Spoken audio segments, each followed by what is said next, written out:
Good afternoon, members and friends of Calvary. It's time for your video devotion of the week. Today, it comes from Psalm 51.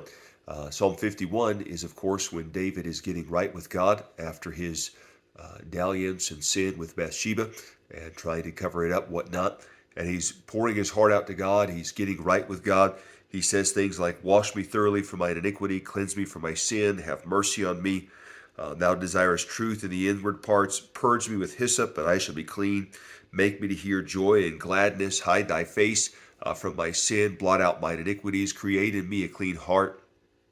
Where we want to focus today, though, is in verse number 12. "Restore unto me the joy of thy salvation, and uphold me with thy free spirit." Next verse. "Then will I teach transgressors thy ways."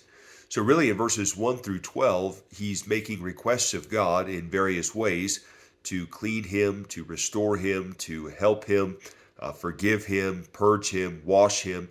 And then it says in verse 13, "Then will I teach transgressors." So after you've done these things for me, then I will be able to be a better witness for you. So I find it interesting that the last thing he mentions before the then is in verse 12, "Restore unto me the joy of thy salvation."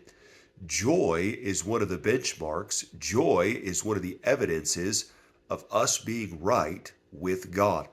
And in fact, it's the last thing that David said that he was missing and needed before he could be restored and be a good witness and a testimony. So here's my thought or challenge.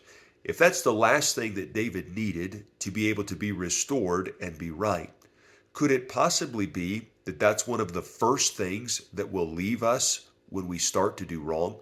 When we start walking down the path that David had previously walked, when we start walking away from the Lord, one of the evidences of that will be that we will first lose our joy.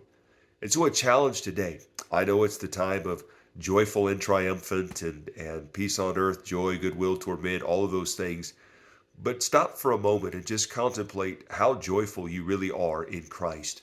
Not just in your circumstances, not just in your environment, not just in what's going around, but how joyful are you? How content are you? Where is the level of your joy?